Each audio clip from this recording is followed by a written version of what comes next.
I know most people love seeing the fun and glamorous side of living abroad. Today, I will share the hard truth, the moments you really don't hear people talk about. I'm Sean, Queen of DC, a full time solo traveler, sharing travel tips and helping women start new lives abroad. If that's your vibe, subscribe. Today is Thanksgiving, for which I'm grateful. Thank you for your support. But I'm sick. It's not a good day. People around here have been sneezing and coughing and don't cover their mouth. There's one lady, she sneezed 15 times. And I got caught in the crossfire of her stank, germy breath. And now I'm under the weather. I don't feel good. My throat is hurting. But I thought it was important to make this video to share with you this side of what I'm feeling. Because when I'm sick and I want love, I want, when I'm sick, my friends to, you need anything, I'll stop by the store for you. And I happen to be in a place where my friends are close to me. So now I'm just like, oh man, I got to go to the store by myself. Ain't nobody to go to the store for me. And then I went to the store, they didn't have what I needed. Well, one time I needed something, then I forgot the limit. It's a mess. It's a mess. Then, my grandmama taught me I wanted a hot toddy. Now, where am I find my Jim Beam or my what is it? Johnny Walker, my little pint. Usually I keep a little pint. I made it able to make me a hot toddy and knock that cold right out. Sleep it off that morning. I'm good as gold. But now they got this big old bottle at the Circle K, and I don't trust Vietnam's liquor. Ever since my boy bought a bottle of tainted liquor, I don't trust it, so I don't buy it. But what am I going to do with this big bottle? I only drink brown liquor when I'm sick, and I can't pack this around. Not being baby, I love hugs, not being able to get a hug and just comforted during my time of sickness. I want soup, not the Campbell's chicken noodle soup. I don't mess around with that. I want some soup. Then I got the soup I want. So now the broth. And let me tell you, I went to go eat some broth pho, and it was good. Why did I have a drink and the coaster fell into my pho, into the broth? Bruh. And being in a country where there's a language barrier, I can't just walk into the pharmacy and look at the medication that I want. And when you're sick, you don't want to talk to nobody. I don't feel like talking to you, trying to explain what I need, how I feel. Then you got to pull up the translator. I don't want that. Just give me this. No, no, no, not that one. Give me that one. Can I see that one? I don't have time for all that. I just want to be able to go into the pharmacy and look myself and get what I need, go on by my business so I'm not spreading germs. So that is one of those things that you start to miss. And it's like, this is exhausting. But you know what? I had some Tylenol, cold, flu medication that I had from when I brought here myself and took some of that. And then I like those. I don't care that you don't like it. I don't care if it's fake. I like those little craft cups of macaroni and cheese. Like when you grew up, the little they have them in the 4 cups, not the box. I ain't got time to be cooking, making no whole pot of macaroni and cheese. But the look, you just add water. Oh, that's so good. That's my comfort food when I'm sick. I love it. That's when I eat it, and it was so good. So I miss not having that. And when you sick, you start whining, and I miss this, and you start getting, I want that, and you start getting homesick. But that is the hard truth. When you get sick and no one's around to give you love, you feel, man, don't nobody love me, you know? And it's not that they don't love you, they just don't know. Because now I got to reach out. I'm sick. I don't feel well. But I do appreciate the people because I do share my day today on Instagram who reached out and wished me well. And I appreciate the supporter who bought me a coffee. That really cheered me up today because I was feeling down about this sickness going to the store.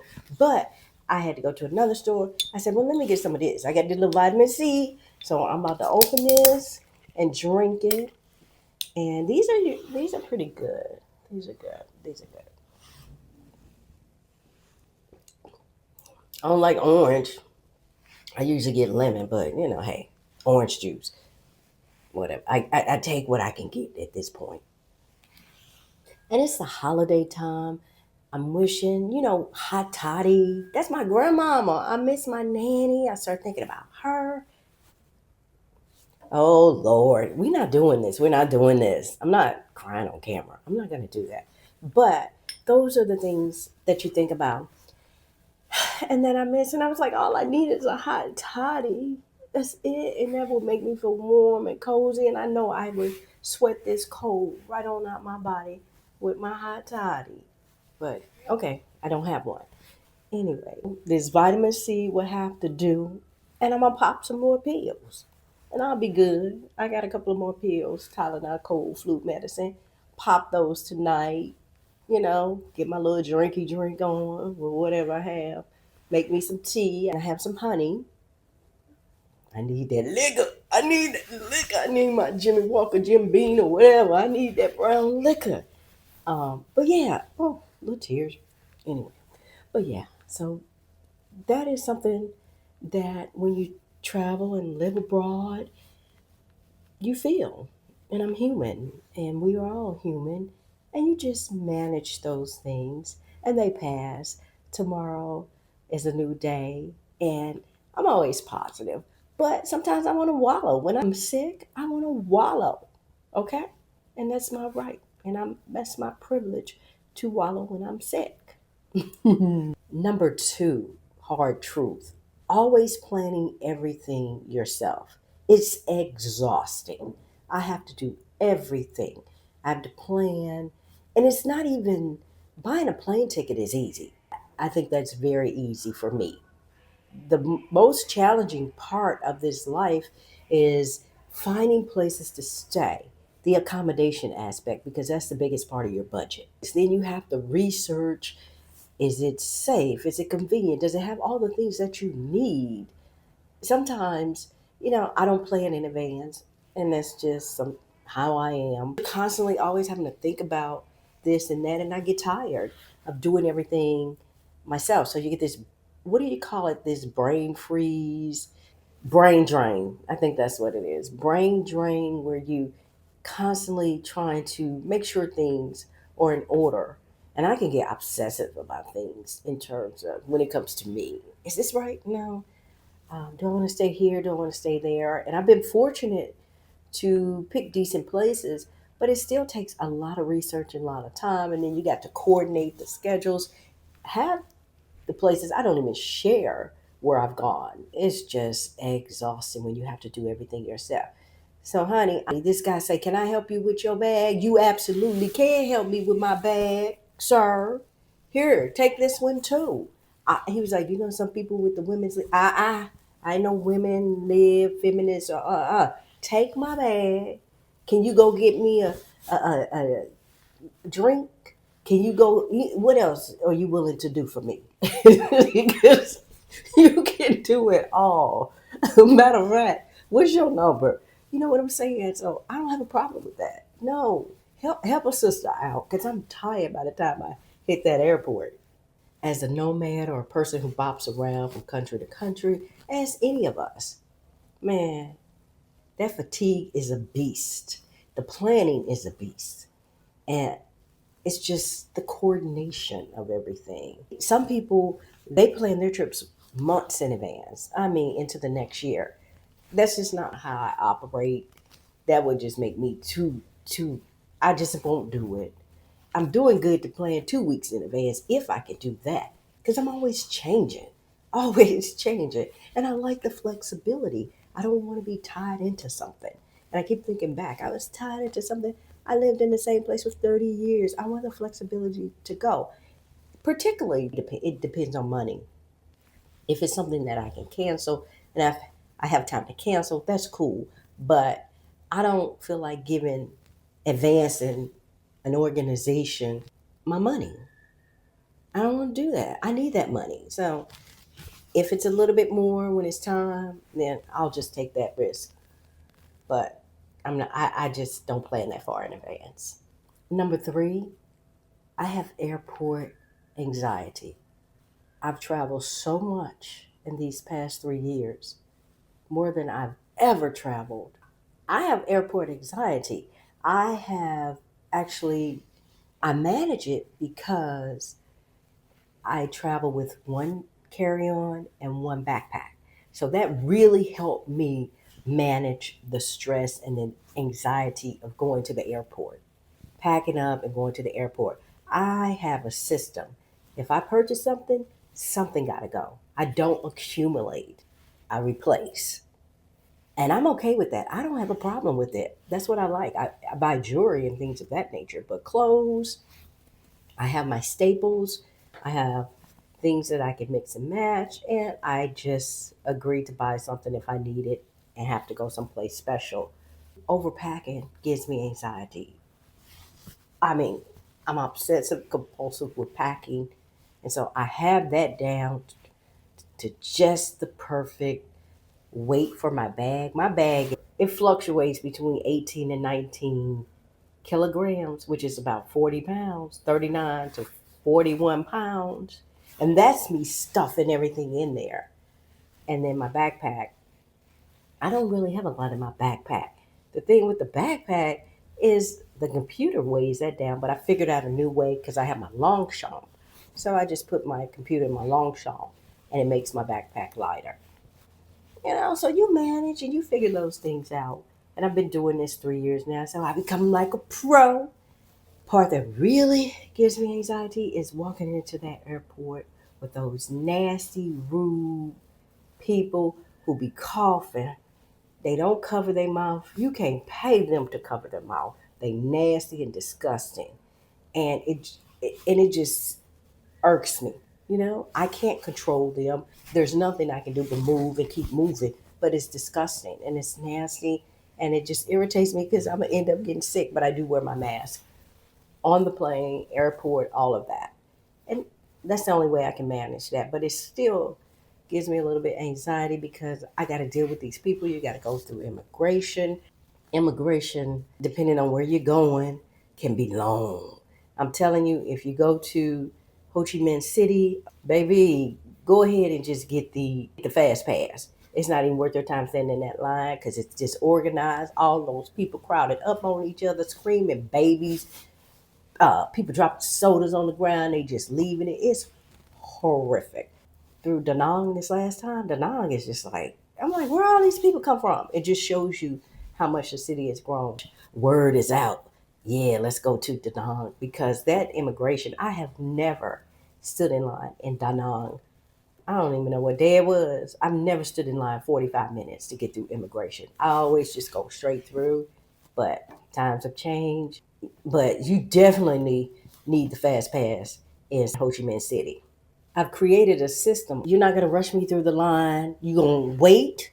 Let me put my jacket, my computer in this basket. You go around, do what you got to do. You're not going to rush me because I have an order of how I put my stuff in the trays so that I won't forget anything because you have to take your computer out. I don't want to leave my computer. You got to take your watch off.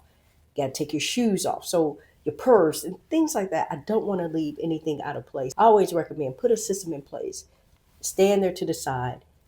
Put your things back in place and make sure you have everything because it's easy if you're in a rush to forget something. Make sure you know where you put your passport. So I create a system to help me minimize the airport anxiety. I arrive early. Okay, I don't care what airport it is. I'm arriving early because in Asia, they have this luggage, this never coming back luggage. Luggage stack, like 5 stacks of luggage. It has all the durian candy. I don't know if they taking it back to the family, to the shop.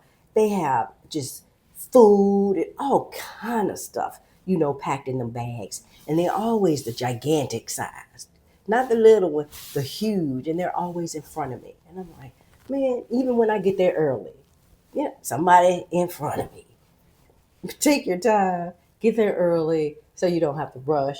The airports around Asia, the best one I've been to in terms of the people, in terms of the organization, was Taiwan. Taipei, Taiwan. That was the best airport. Everybody else is a little bit disorganized. I'm fortunate nothing has ever happened to my bag. Knock on wood. It's always arrived on time. So I'm grateful for that. I haven't had any problems with the airlines, but it's just the people. Of course, it's always the people. Even at your job, to get on your nerves, it's the people. So it's always the people. On this last flight I was on the window seat, and this guy, he was on the aisle seat. The girl neck in the middle seat, she jumped up. He was over there snoring, going to town. I said, "Oh, there is a God," because I would have flipped having to hear him snore in my ear. I was a little ways. I could hear him, but she was right there, next to him. So she really heard that. I was like, look at me. This flight isn't too long. Oh my God, man. What can you do? You know what I'm saying? What can you do? So then you don't know if you walking down the plane and got to catch a van. And that's why travel days are exhausting. It gives me anxiety, but I manage it the best way I can. Another way I minimize the airport anxiety is when I arrive at a new place. I book a car service through Klook. I'll leave the link in the description box below. But baby, they have a sign with my name and boom, there to carry my bags and take me off to my destination. Pardon me. Oops. Take me to my destination. It's just so easy and I love it. I have it no other way. So book you a car service if you're in a new place. You're tired, you're exhausted, you got a lot of luggage, and you don't want to catch a train, you don't want to catch a taxi trying to figure that out in a new location, or you arrive at night, book your car service. Very easy, very reasonable price, typically, depending on where you are, but it's competitive. Here's a really hard truth. Now, this hard truth, you can't escape it no matter where you go, whether you're in Washington, D.C., you're in Vietnam, you're in New York, no matter where you are, you cannot escape dealing with grief. But it just seems we're not doing this. I'll be right back. I'll speak from my experience. I'm a person who loves to be hugged. My friends give really good hugs. Hugs for my many lovers.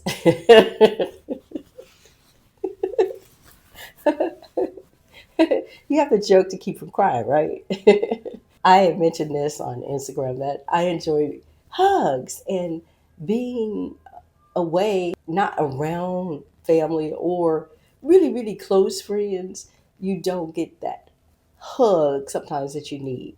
But going back to dealing with grief, grief is particularly around this time of the year for me, the holidays and the anniversaries. I lost my father in 2021 around this time. And so it's just a hard time. And the thing is, the people that you call upon, who you trust, and that you can just really be vulnerable with, and who knows you, well, damn it, they sleep. Because I'm so far on the other side of the world.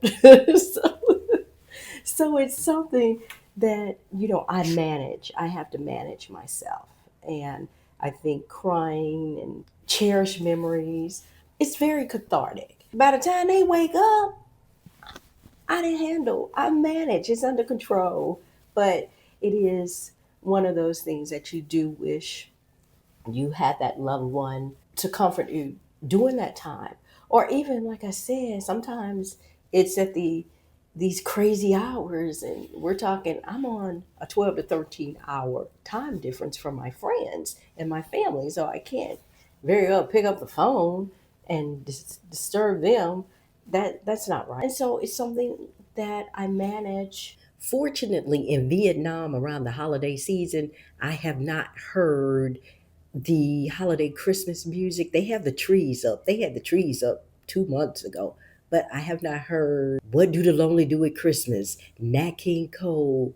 the Temptations, Boys Men Let Us Know, all those Christmas songs, man, they break me down. I think about growing up, me and my grandmother used to listen to Nat King Cole. They're festive, loving memories, but baby, those are triggers.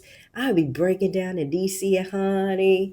I'll be all at the mall, like, I mean, ugly crying, okay? I'll never forget this, and I'm grateful for the ladies, the salesperson's compassion and empathy. I was in David Yerman around the holiday time. It was after my father had passed. It was right after, so it was real fresh. And I was looking at necklaces. I saw, I think it was a violet necklace. Well, anyway, his favorite color is purple. I saw that necklace.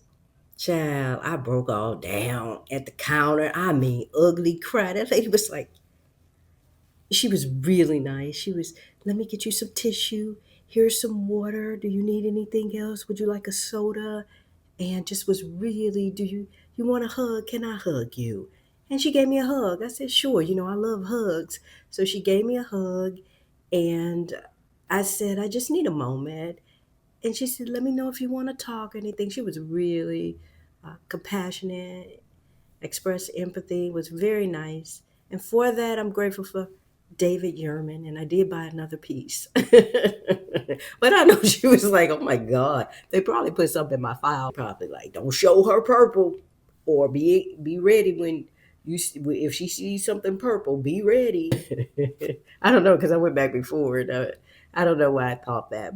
Yeah, certain things are triggers. And baby, I was like, oh my God. Reflection and growth. Grieving abroad teaches you resilience and self compassion. I'm very compassionate with myself.